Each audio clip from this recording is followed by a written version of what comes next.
For this video, we are going to discuss in a question and answer format the rules on the use of body-worn cameras in the execution of warrants. This was promulgated by the Supreme Court under Administrative Matter number 21-06-08-SC.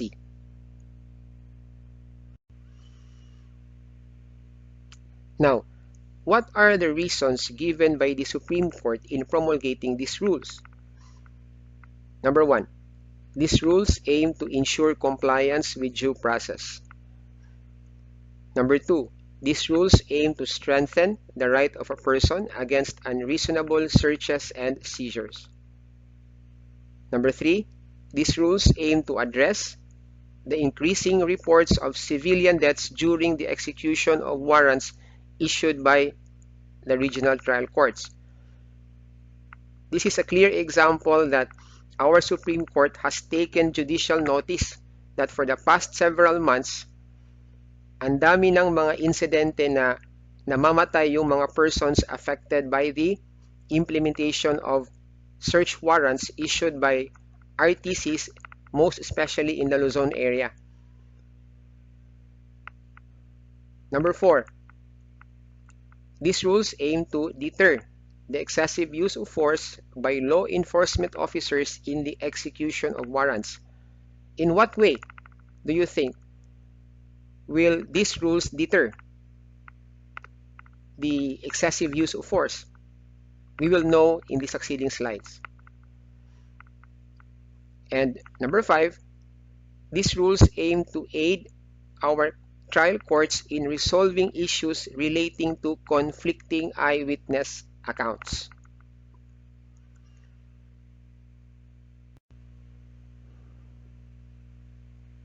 What then is the scope of these rules? These rules apply to applications, issuances, and executions or implementations of warrants of arrest and search warrants under the revised rules on criminal procedure. So basically, these rules are supplementary to the existing rules already provided for under the revised rules on criminal procedure. These rules likewise apply to warrantless arrests under Section 3, Rule 2 of these rules, and also the rules under Section 5, Rule 113 of the revised rules on criminal procedure. I am talking about warrantless arrests effected by law enforcement or peace officers.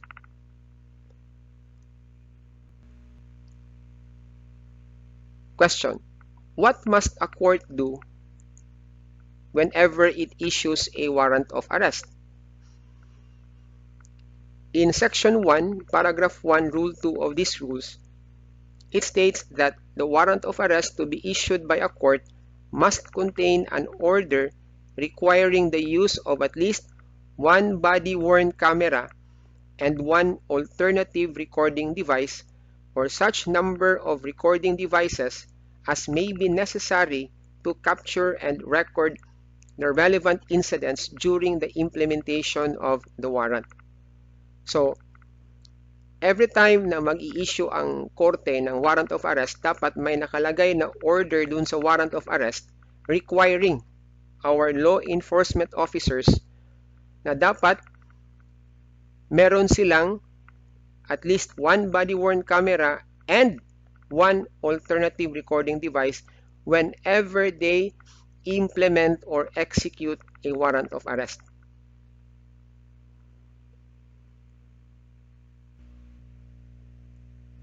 Now, what shall the law enforcement officers do in case of unavailability of body-worn cameras? The law enforcement officers tasked to implement the warrant of arrest must first file a motion, an ex parte motion, before the court that issued the warrant to allow them to use at least two alternative recording devices. Diba, yung original requirement is that the law enforcement officers must use at least one body-worn camera and one alternative recording device. Now, if a body-worn camera is not available, they are allowed to use at least 2 alternative recording devices. But dapat muna silang mag-request sa court by filing an ex parte motion. They cannot just implement a warrant of arrest using 2 alternative recording devices without first filing a motion or without first getting the approval of the court that issued the warrant of arrest. Now, if the court finds merit in the motion, it shall issue an order allowing the use of alternative recording devices. Such order shall be attached to and form part of the arrest warrant.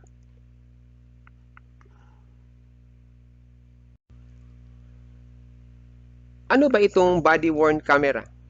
And what is an alternative recording device? A body-worn camera, as described in Section 4, Number 2, Rule 1 of these rules, is an electronic camera system designated to law enforcement units for the purpose of creating, generating, sending, receiving, storing, displaying, and processing audio-visual recordings that may be worn during law enforcement activities. Body-worn camera, as the name suggests, hindi na kailangang hawak-hawak pa ng law enforcement officer yung camera. Nakalagay na siya sa katawan ng isang police officer.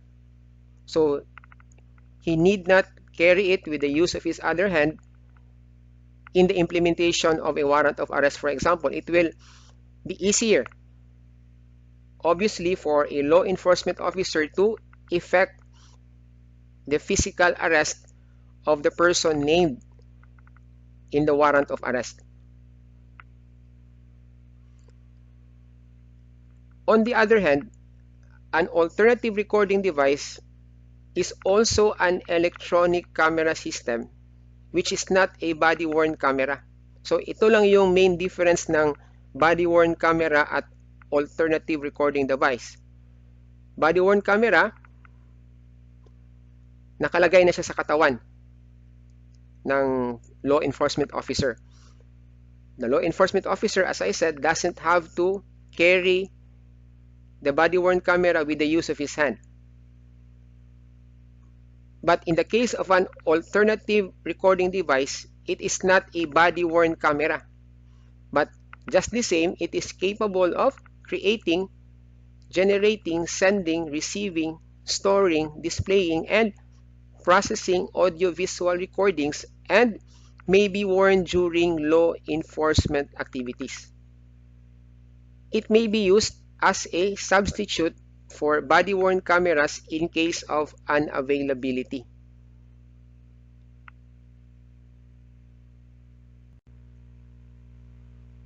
Now, to be used as a functional equivalent, the alternative recording device must have the following specs.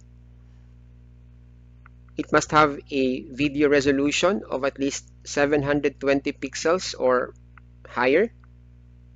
It must have a frame rate of 30 frames per second at the very least. The audio must already be built in the camera itself. Dapat naka-built-in na rin yung date and time stamping niya. Also, the GPS must already be built in. And it must have 8 continuous hours of battery life. And of course, this is very important, the alternative recording device must be capable of storing 8 hours continuous audio-video footage. Question: yun bang mga cellphone cameras natin sufficient na ba as an alternative recording device? My answer would be yes, for as long as these cell phones, our cell phones for that matter, meet the minimum requirements of the rules. Like what I said, dapat yung video resolution niya at least 720 pixels and all other requirements stated in these rules.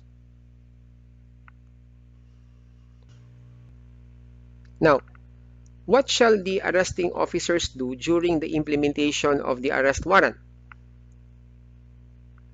First, at least one body-worn camera and one alternative recording device or such number as may be necessary to capture and record the relevant incidents during the implementation of the warrant should be worn by the members of the team making the arrest. So dapat nakasuot na yung body-worn camera nila together with the alternative recording device.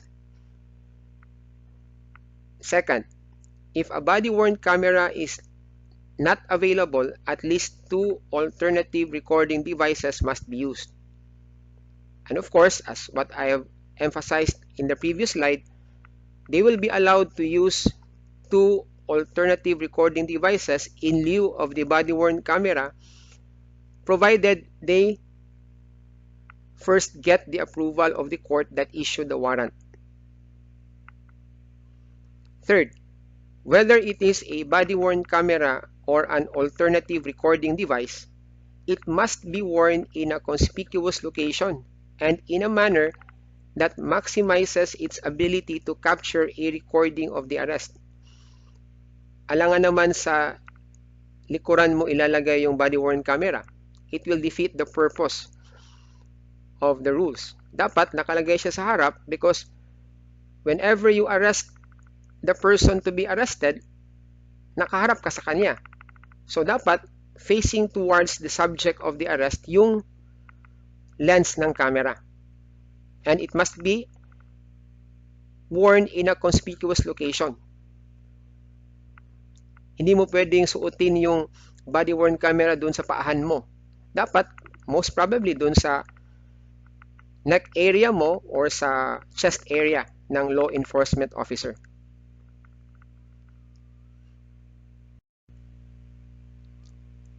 Number 4, both the video and audio recording functions of the cameras must be activated as soon as the law enforcement team arrives at the place of arrest. Number 5, the cameras shall not be deactivated until the arrest has been fully concluded and the arresting officers have delivered the person arrested to the nearest police station or jail. What this means is that the police officers must have already turned on their cameras at the time of their arrival at the place where the person is to be arrested. And it should not be turned off until after the person is arrested, actually arrested, and until after the person arrested is brought to the police station, the nearest police station or jail. This is actually the essence of the rules, to record the relevant incidents of the arrest. And this will help a great deal in determining or ascertaining whether or not there was a valid arrest and whether or not the police officers have effected the arrest in accordance with the constitutional rights of an arrested person or of an accused.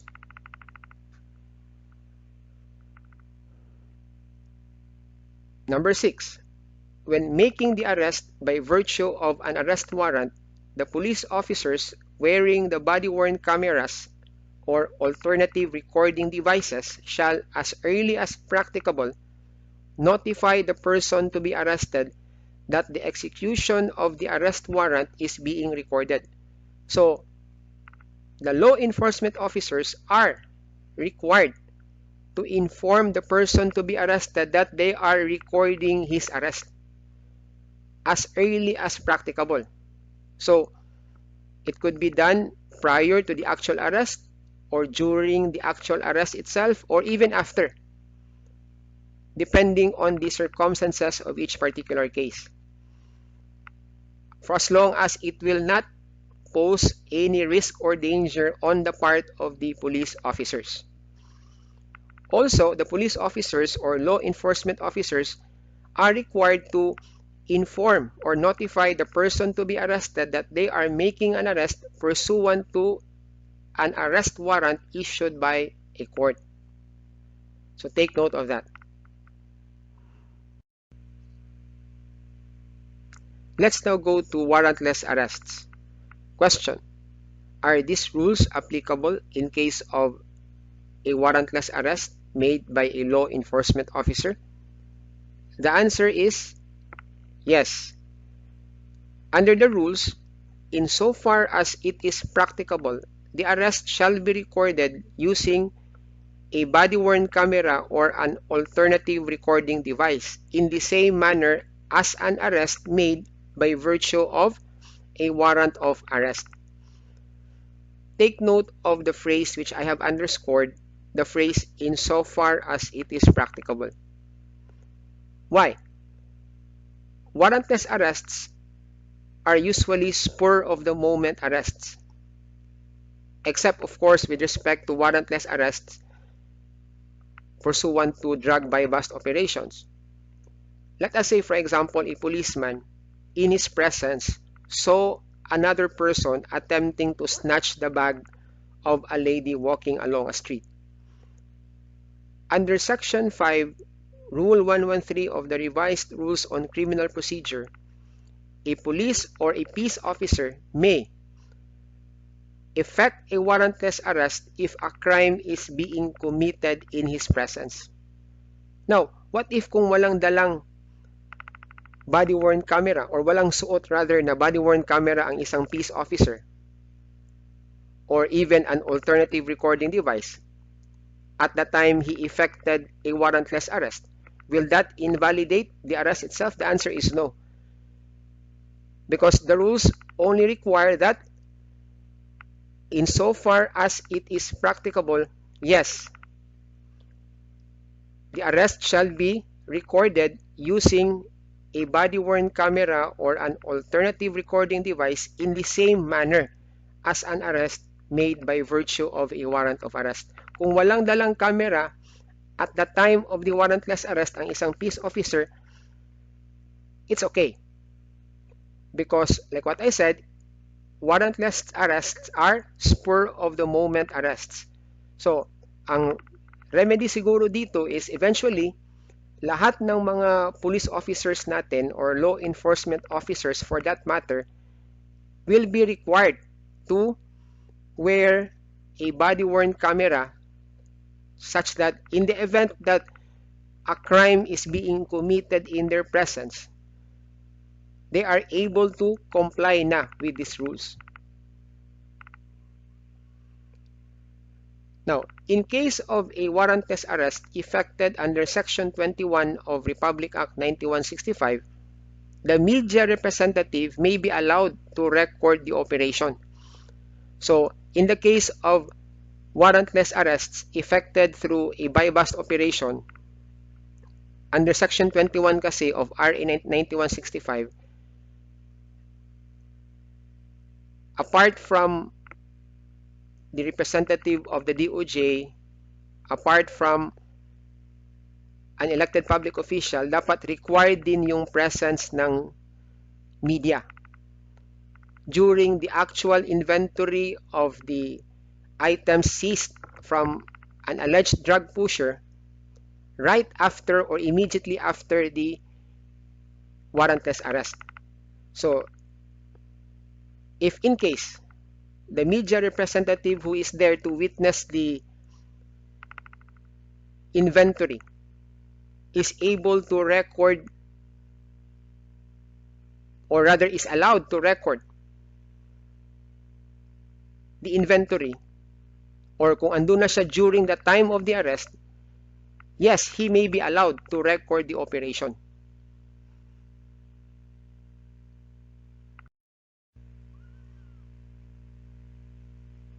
After the accused is arrested and brought to the nearest police station, what shall the arresting officers do next? First, the officer to whom the arrest warrant was assigned for execution shall make a return or shall make a report to the judge who issued the warrant of arrest, stating therein the circumstances of the arrest of the accused. Second, the arresting team must store all the recordings from the body-worn cameras or alternative recording devices in an external media storage device, and this should be simultaneously deposited in a sealed package with the issuing court. So aside from the report, dapat isubmit din ng arresting team yung recordings nila, which is to be stored in a storage device, an external media storage device. Ilagay sa isang package, i-seal, tapos i-deposit sa issuing court. And third, the report should be accompanied by affidavits of the officers whose body-worn cameras or alternative recording devices were used to capture the recordings. So tatlong requirement: report, tapos attached together with the report are the affidavits of the law enforcement officers and the recordings. They are to be submitted to the court that issued the warrant of arrest. What shall be contained in the affidavits? Number 1, the date, time, and place of the recording. Number 2, the manner by which the recording was taken and stored. Number 3, if a body-worn camera is unavailable, the fact of its unavailability and that a resort to alternative recording devices was necessary, and the circumstances detailing the non-activation, interruption, or sudden termination of the recording. Number 4, the fact that persons subject of the recording were notified of the use of body-worn cameras or alternative recording devices. Number 5, the date, time, place, and other circumstances surrounding the first instance of retrieval or download of the recordings from the cameras. Number 6, the names and positions of the persons who had possession of and access to the recordings, including the details of such access from the time of their taking until their deposit with the court. Number 7, the fact of redaction. Redaction means editing, censoring, or obscuring. So, dapat nakalagay sa affidavit yung first 6 na matters na sinabi ko na dun sa previous slide. Tapos ito, dapat nakastate din sa affidavit yung kung meron bang redaction na ginawa. No? Editing, censoring, or obscuring. Reduction of personal identifiers appearing in the recording. Also, it must be stated in the affidavit the special circumstances justifying such reduction and the details redacted. This is also important because in the next few slides, we will be discussing what are the allowable instances of reduction or editing or censoring. Although, required talaga na dapat continuous yung recording ng video camera from the time of the arrival of the place at the place of arrest until after the accused is brought to the nearest police station. Merong mga instances na allowed yung kapulisan natin na i-edit, i-censor, or i-obscure yung mga personal identifiers that would appear or might appear in the recordings. Number 8, is certification that both unredacted and redacted files containing the recordings are submitted to the court. This is also important para merong comparison. Ano yung na-redact, ano yung mga instances or parts ng video na inedit, tapos dapat isubmit din yung unedited na recording. Number 9, the names and positions of the officers who will be delivering the recordings to the court. Number 10, the reasonable ground in case of non-compliance with any of the requirements on the use of body-worn cameras or alternative recording devices, including all acts undertaken showing genuine and sufficient efforts exerted to ensure compliance with these rules. So, ang purpose lang nito, why all these matters should be contained in the affidavits of the law enforcement officers, is to preserve the integrity of the recording. Just like RA 9165, no, the purpose of Section 21 is to preserve the integrity of the drug seized from the person arrested.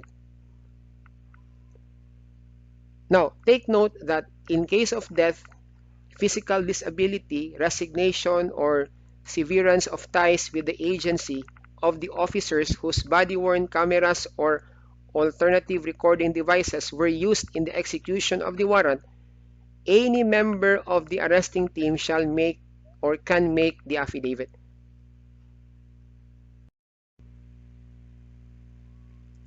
What shall the arresting officers do in case of failure to execute the warrant of arrest?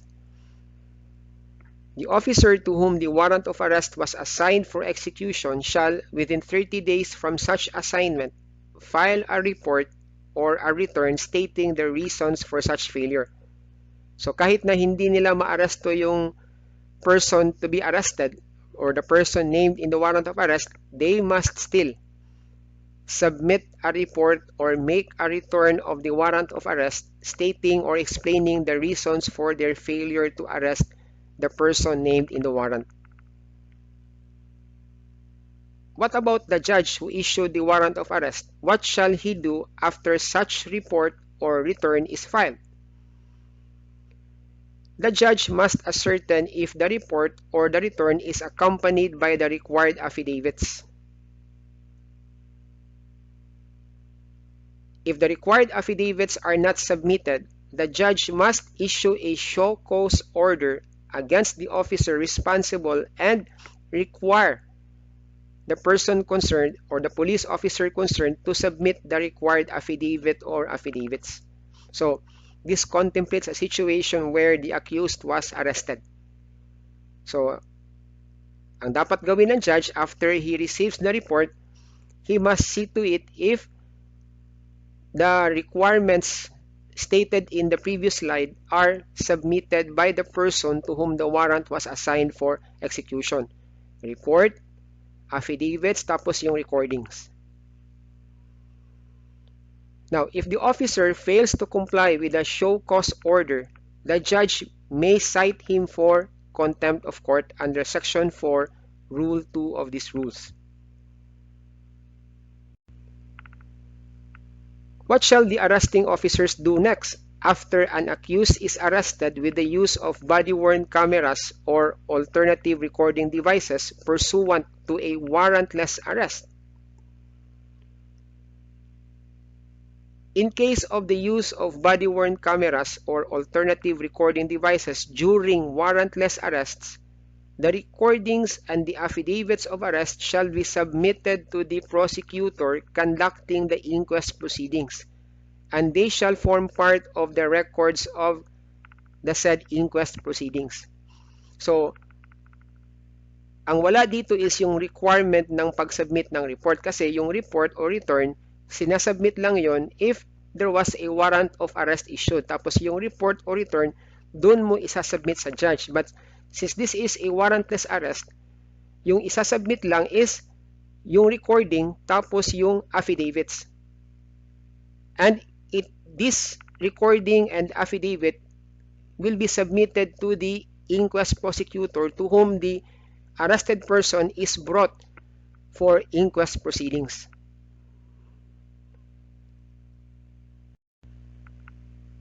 Will the arrest be invalidated if there was a failure to observe the requirements on the use of body-worn cameras or alternative recording devices? The answer is no. It will not render the arrest unlawful or render the evidence obtained inadmissible. The reason is facts surrounding the arrest may still be proved by the testimonies of the arresting officers themselves, the person arrested, and other witnesses to the arrest. Suppletory lang kasi yung nature ng rules, no, ng requirement to wear a body-worn camera or to carry an alternative recording device for the purpose of recording the relevant incidents of an arrest. What prevails based on these rules is still the eyewitness testimony of the persons who saw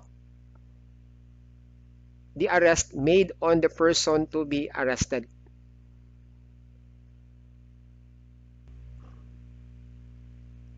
What happens if a law enforcement officer fails without reasonable grounds to use body-worn cameras or alternative recording devices?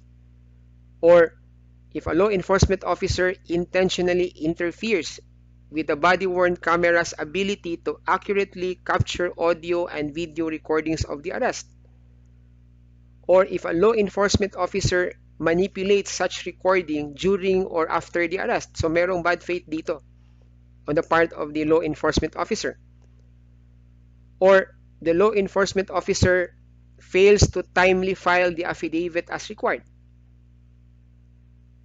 The law enforcement officer in such a case may be held liable for contempt of court, and this is without prejudice to any administrative, civil, or criminal proceedings that may be instituted against such law enforcement officer for the same acts or omissions as stated in this slide. Also take note that the law enforcement officer, however, will not be liable for contempt of court or for any administrative, civil, or criminal liability if the camera or device malfunctioned and such officer was not aware of such malfunction prior to the incident. This is what I call a shaky provision because this excuse can be abused by the law enforcement officer concerned. Pwede niyang sabihin na nag-malfunction yung body camera at the time the arrest was made, which would obviously frustrate the purpose of the rules.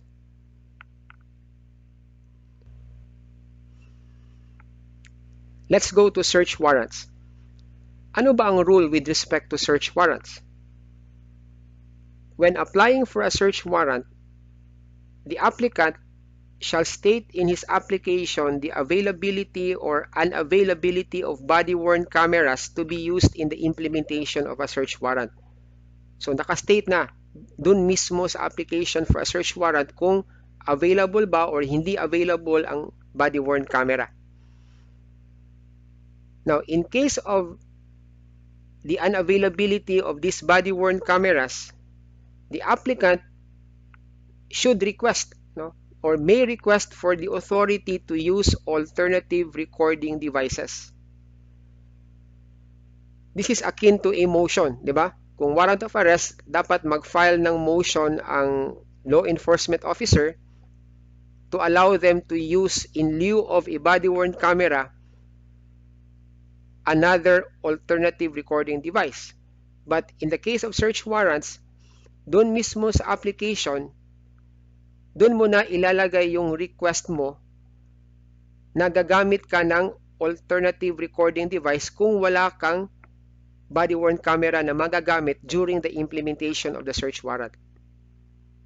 Now, what if the judge finds probable cause for the issuance of a search warrant? What happens next?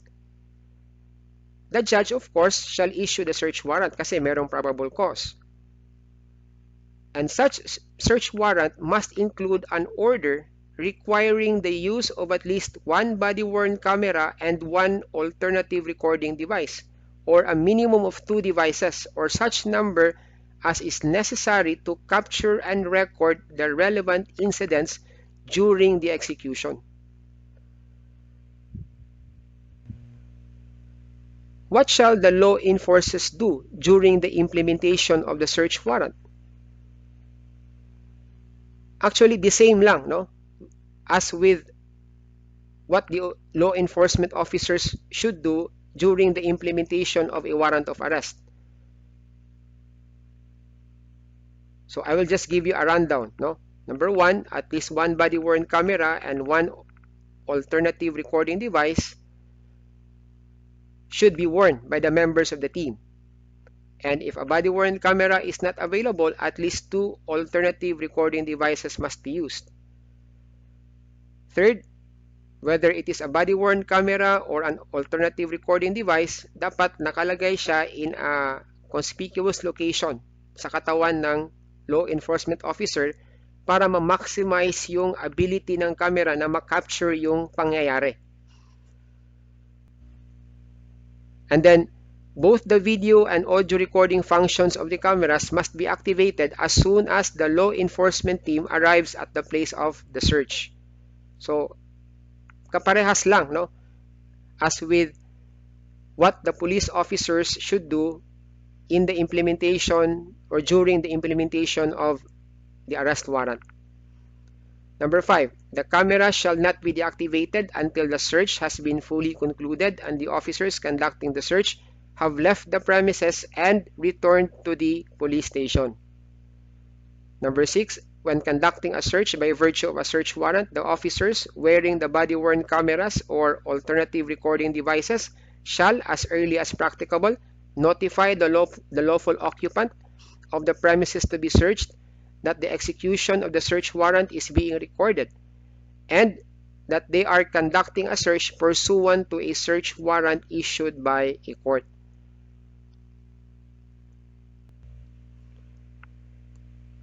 What shall the law enforcement officers do next after the implementation of the search warrant? Number 1, within 10 days after the issuance of the search warrant, the officer or officers must make a return of the search warrant and forthwith deliver the property seized. Saan nila i-deliver? To the judge who issued the search warrant, together with the return. And then, aside from the return, the property seized, dapat they must also submit an inventory of the property seized, and such inventory must be duly verified under oath. This is so provided not in these rules but in Section 12, Rule 126 of the Revised Rules on Criminal Procedure. Number 2, the law enforcement team must store all the recordings from the body-worn cameras or alternative recording devices in an external media storage device and simultaneously deposited in a sealed package with the issuing court. So katulad din ng warrant of arrest, no?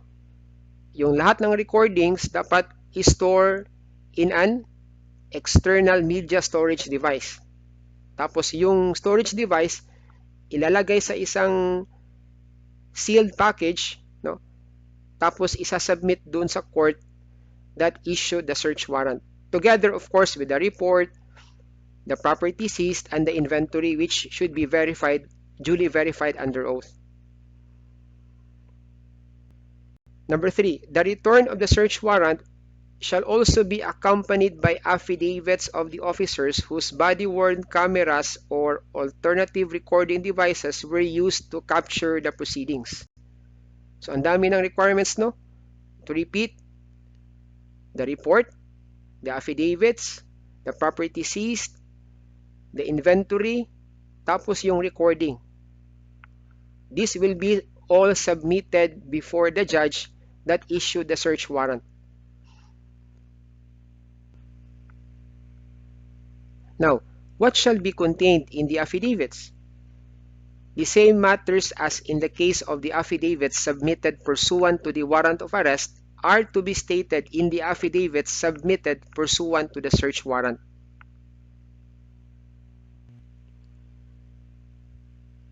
What happens if death results from the execution of the search warrant? In such a case, the law enforcement team must submit to the court that issued the search warrant an incident report detailing the implementation of the search, the reasons why such death occurred, and the result of related inquest proceedings, if any, including possibly those against the officer or officers causing the death, together with other relevant documents. Now, ang kinasosurpresa ko lang is walang ganitong rule with respect to a situation where death results from the execution of a warrant of arrest. Pero in this case, if death results from the execution of a search warrant, meron na dapat mag-submit ng incident report.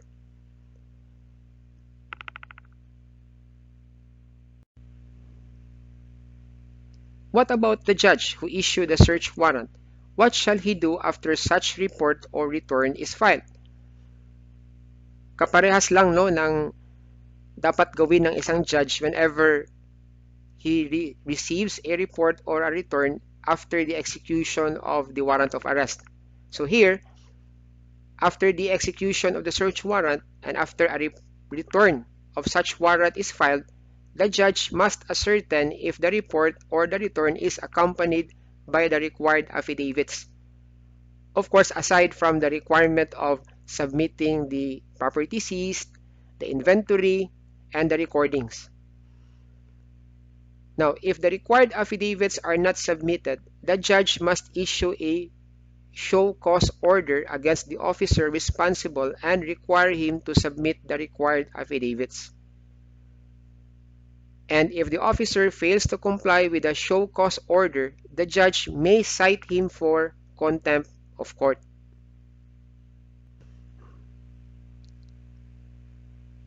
What is the effect of the failure to observe the requirements for body-worn cameras on the search conducted? Under Section 7, Rule 3 of these rules, the failure to observe the requirement of using body-worn cameras or alternative recording devices without reasonable grounds during the execution of the search warrant shall render the evidence obtained inadmissible for the prosecution of the offense for which the search warrant was applied.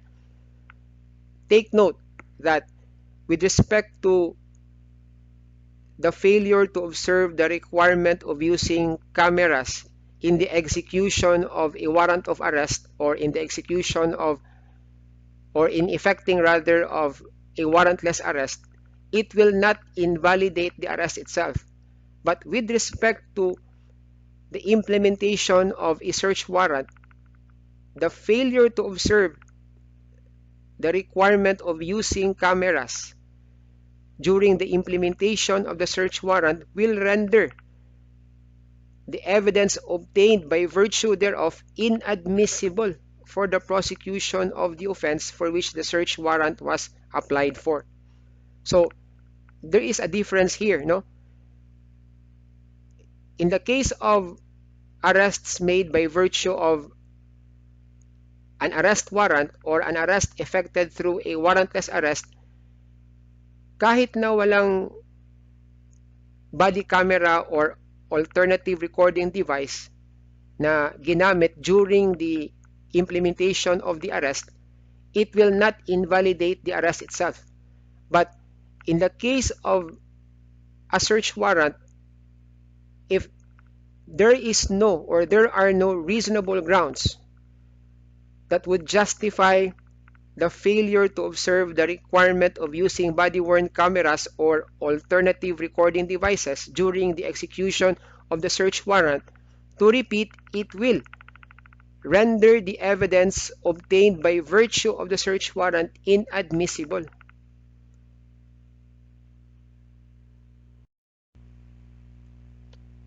What happens if a law enforcement officer fails without reasonable grounds to adhere to the requirements during the execution of the search warrant, or he intentionally interferes with the body-worn camera's ability to accurately capture audio and video recordings of the search, or he manipulates such recording during or after the search, or he fails to timely file the affidavit as required? In such a case, the law enforcement officer may be held liable for contempt of court without prejudice, of course, to any administrative, civil, or criminal proceedings that can be or may be instituted against him for the same acts or omissions. And of course, the law enforcement officer will not be liable if the camera or the device malfunctioned and such officer was not aware of the malfunction prior to the incident. Again, this is somewhat a shaky provision because it can be abused by the law enforcement officer concerned. He can always say na nagmalfunction yung body-worn camera niya or yung alternative recording device, which prevented him from recording the relevant incidents during the implementation of the search warrant.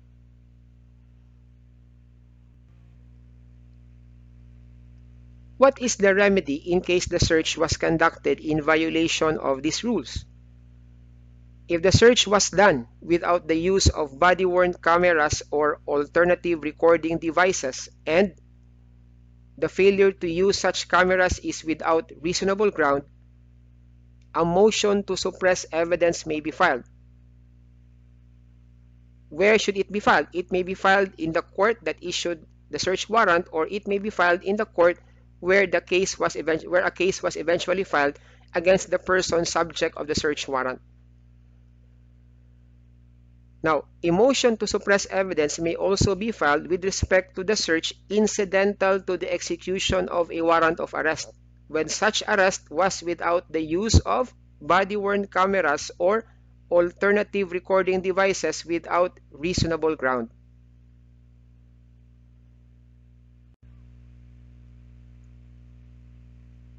How shall the integrity of the video or audio recording be preserved? The downloading of data, to include the metadata from the cameras for safekeeping, shall be done within 24 hours from the time of their recording by the data custodian or his representative. In case of recordings captured by the media representative, who is one of the witnesses to the inventory under Section 21 of RA 9165, the data shall be turned over to and downloaded by the data custodian or his representative also within 24 hours from the time of their recording. Now, to prevent tampering during the downloading process, the person or persons subject of the recording or their counsel shall be allowed to witness such downloading prior to safekeeping. This is a very important rule, no? Dapat andun yung person subject of the recording or yung counsel niya to observe the process of downloading. The data downloaded shall be encrypted. To encrypt means to convert the information or data in a cipher or code in order to prevent unauthorized access. O kahit na ma-access, hindi nila mababasa dahil encrypted nga. By the way, what is metadata and why is it important?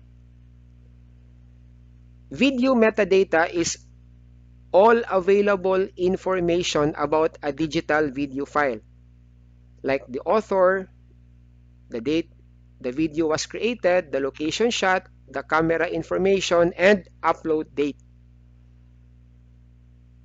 It is essential because it makes it possible to identify, find, understand, and analyze a video. For example, knowing where a video was shot, when, and by whom is extremely important for understanding the video content. Without metadata, we might not be able to authenticate a video or to recognize the importance of a piece of footage. So take note of that. Now, what is this chain of custody over the recordings which must be followed to preserve the integrity of the recording? Of course, the first link in the chain is the recording of the footage itself. Then comes the turnover of the cameras used by the arresting or searching officers or of the data by the media representative to the data custodian of the law enforcement agency to which they belong. Then comes the downloading of the data by the data custodian. Then comes the redaction of personal identifiers by the data custodian or his representative. Then comes the retrieval of recording data and their transfer to an external media storage device by the data custodian. And last but not the least, then comes the submission and delivery of the recordings contained in an external media storage device to the court.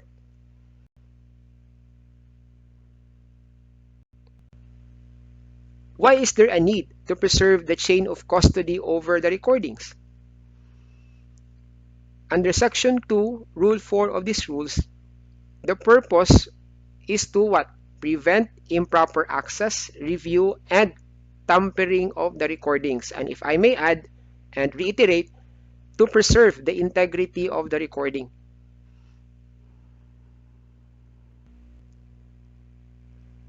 Who shall have custody of and access to the recordings? It is the data custodian who shall retain and have custody of the recordings. Moreover, he shall ensure their security, confidentiality, and integrity. Now, are there other persons who are allowed to have viewing access of the footage? The answer is yes. These are the following persons who can have viewing access of the recording prior to its submission to the court. We have the person subject of the recording himself or his counsel, the parent, guardian, or counsel of the minor who is a subject of the recording, or the spouse, next of kin, or legally authorized designee of a deceased subject of the recording or his or her counsel, and employees of the law enforcement agency to which the officer whose camera captured the recording belongs. This is an important question. Are such recordings considered public records subject to disclosure?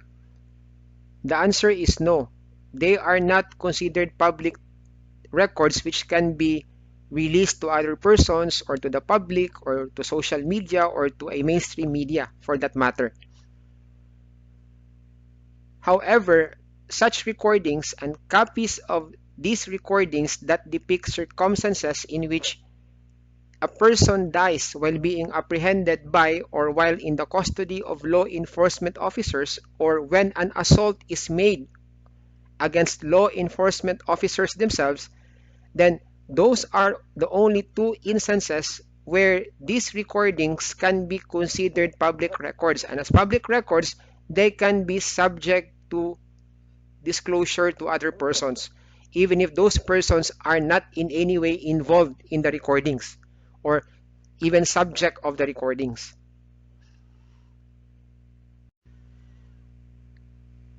If sensitive information and images appear in the recordings, what shall the data custodian do? In cases involving minors, sexual offenses, and domestic violence, it shall be the duty of the data custodian to redact, meaning either to edit or to censor or to obscure or blur such information, images, and other personal identifiers of the person appearing in the recordings for his or her protection. The data custodian, however, shall ensure that other incidents relevant to the arrest or relevant to the search remain in the recordings. So for example, in the place where the accused was arrested, nandun din yung rape victim niya. And the rape victim happens to be a minor. Naked at that. And the nakedness of the minor can be seen in the video while the accused was being arrested. Now, the moment the video is or the recording is submitted to the data custodian, to protect the privacy of the minor, may redact the image by obscuring it or blurring it at the very least, no? To protect the minor's privacy. Yun yung example ng redaction, no? If sensitive information and images appear in the recordings. Is the consent of the person arrested or affected by the search required before the recordings can be used in a court proceeding? The answer is yes, and the same shall only be asked in the presence of a counsel of the choice of the person arrested or affected by the search. So, nasa sa desisyon ng person arrested or person affected by the search whether i-allow niya na gamitin yung recording during trial or in a court proceeding. If after being asked in the presence of counsel, the person arrested or affected by the search remains silent, then such silent response will be tantamount to giving consent. So for example, the person arrested was asked if he is giving consent that the recording be used during trial. If he does not give a response, no, silent response at the very least, it will be considered as him giving his consent. Now, if the person consents or remains silent, the recording may be used by him or even against him in a court proceeding. Now, kung ako yung person arrested, tapos alam na alam ko na the arrest was farcical, no? Hindi totoo, no? Then it would be favorable on my part because, of course, I would not allow the showing of the video or the recording if alam ko na pinilit lang ako to act as if I was being validly arrested without warrant, assuming that is the case, no? And why do I say that? Kasi yung person arrested will be given the chance to access the recording prior to its submission to the court. So that is the reason why kailangang merong consent dapat, no? Kung ayaw pumayag ng person arrested or affected by the search, then hindi pwedeng gamitin yung recording during trial or during a court proceeding.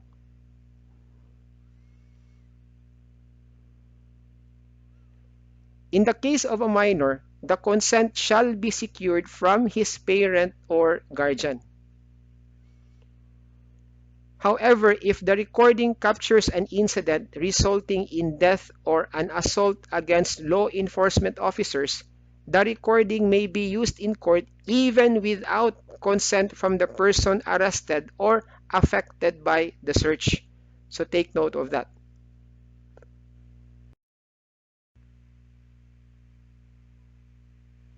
Who are allowed to have copies of the recordings? The answer is, it depends. If the person subject of the recording does not consent to its use in a court proceeding, then no one, except the data custodian himself and the court, is allowed to have a copy of the recording. Now, if the person subject of the recording consents to its use in a court proceeding, then the following persons are allowed to have copies of such recording within 5 days from data downloading. They are the person subject of the recording himself or his counsel, the parent, guardian, or counsel of the minor who is a subject of the recording, the spouse, next of kin, or legally authorized designee of a deceased subject of the recording, or his or her counsel. Question: can such recordings be released to other persons, including the media, whether it be mainstream media or social media like Facebook? The answer is no. Whether before or after use in trial, they cannot be released to other persons. A violation of this rule may constitute contempt of court. I am talking about recordings made by law enforcement officers during the implementation of either a warrant of arrest or a search warrant. Can the recordings be used in lieu of the testimonies of the persons subject of the recordings or that of the law enforcement officers? The answer is no. Why? Because they are merely supplementary to the testimonies of the persons subject of the recordings or that of the law enforcement officers. They shall not be deemed as substitutes for the presentation of witnesses. Are there instances where the cameras can be turned off during the arrest or search? The answer is yes, and these instances are as follows. Communications between law enforcement personnel unrelated to the arrest or conduct of the search, encounters with undercover officers or confidential informants, or when law enforcement officers are on break or otherwise engaged in personal or non-work related activities, inside restrooms, locker rooms, or other places where there is a similar expectation of privacy and there is no legal reason to be present unless the premises itself is covered by the search warrant. In locations where individuals have a reasonable expectation of privacy, such as in residences, unless the recording is being made pursuant to a valid arrest or search warrant of the individuals or locations. Strip or body cavity searches when such is necessary as provided for in the warrant itself, the search warrant. Conduct of tactical planning before conducting the search or the arrest, confidential yan. Privileged communications between the subject of the recordings and other individuals such as attorneys, members of the clergy, peer support counselors, and medical professionals. So for example, habang kumukonsulta yung person arrested sa kanyang attorney, dapat naka-turn off yung camera, no? To uphold the privileged nature of the communication. And such other circumstances as may be provided by the court that issued either the warrant of arrest or the search warrant. Another important question: what about the use of cameras by persons other than the law enforcement officers who also happen to witness an arrest or search being made? Are they subject to these rules? The answer is no. Hence, the persons who happen to record the arrest or search will not be liable for contempt even if they do not submit the same to the data custodian or they happen to release the recording to other persons including the media, or such recording is used in a court proceeding without the consent of the person subject of the arrest or search. So ang situation being contemplated here is a situation wherein a private person who is not a law enforcement officer is able to record the incidents, the relevant incidents during an arrest effected by a law enforcement officer. Yung recording na yun, hindi yun subject ng rules. Ang subject lang ng rules is yung recording being made by the law enforcement officer himself. So, yung separate recording na yon na ni-record ng isang private individual, it can be presented in a court proceeding even without the consent of the person arrested or the person affected by the search. It need not even be submitted to the data custodian. And it can even be subject of disclosure. No? It can be released, no, to other persons including the media. Another question: are such recordings admissible in evidence? The answer is yes. To be admitted as evidence, they only need to be presented during trial and authenticated by the person who captured the recording. When did these rules take effect? These rules took effect on August 1, 2021. Following their publication in 2 newspapers of national circulation on July 31, 2021. So as early as August 1, 2021, effective na ang rules na ito. Such that after their effectivity, these rules shall apply to pending actions for search warrants or warrants of arrest and to those warrants issued that have not yet been implemented or executed.